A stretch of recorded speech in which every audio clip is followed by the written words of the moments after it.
those eyes. She had never seen anything like them before, because they were pink. Such an odd eye color on him, but it just worked. He was taller than her, and it was because of his hair, which didn't hide his sun-kissed skin or beautiful features. With how muscular he was, she had problems believing they were the same age. She couldn't deny how good he looked in those shorts, and his sandals seemed to complete his image, the partly human one. But it was his magnificent wings that implied he was much, much more.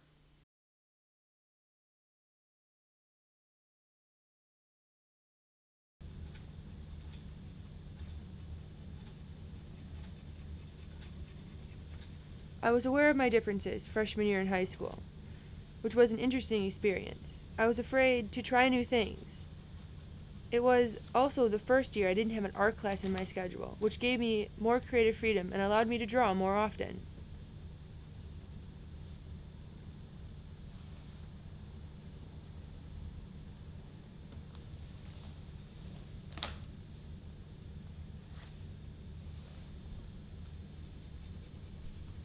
Reading became an outlet. I practically devoured books, which led to my fascination with what happened in books.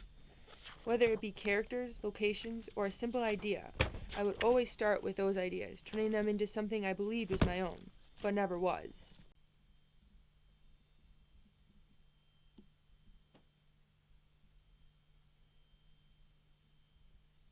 I don't remember that day well, but I do remember looking at an unfinished drawing.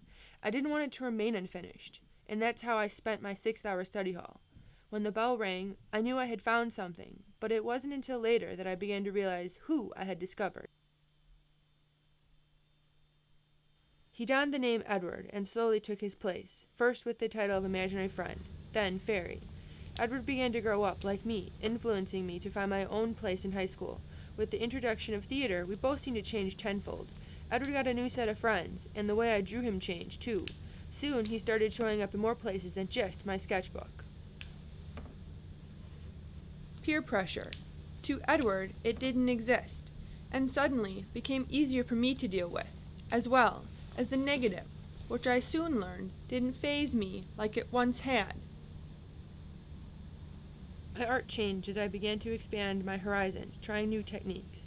Edward's influence inspired my written work, as well as only adding to who he was, also giving him a full name as well as a nickname and a mate, who in turn was based upon me. There was no one more perfect for him than me.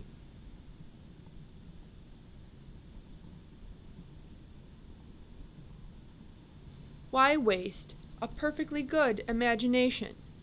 As my understanding of Edward deepened, so did my imagination, and soon it wasn't just Edward I was fascinated with, but his world, and the many oddities I found in it.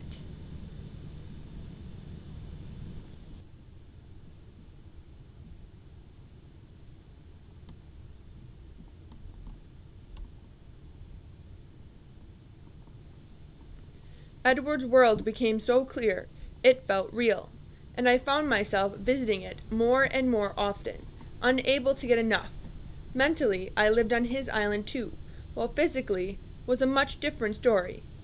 My drawings were windows, and I was hungry for more.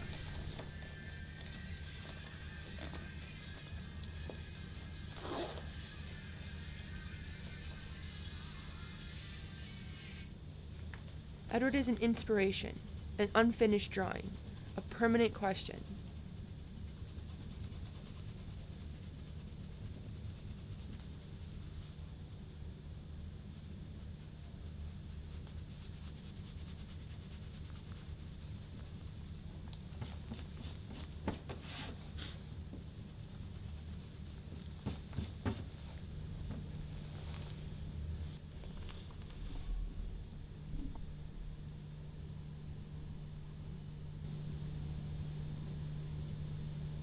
To the places and things I still want to do.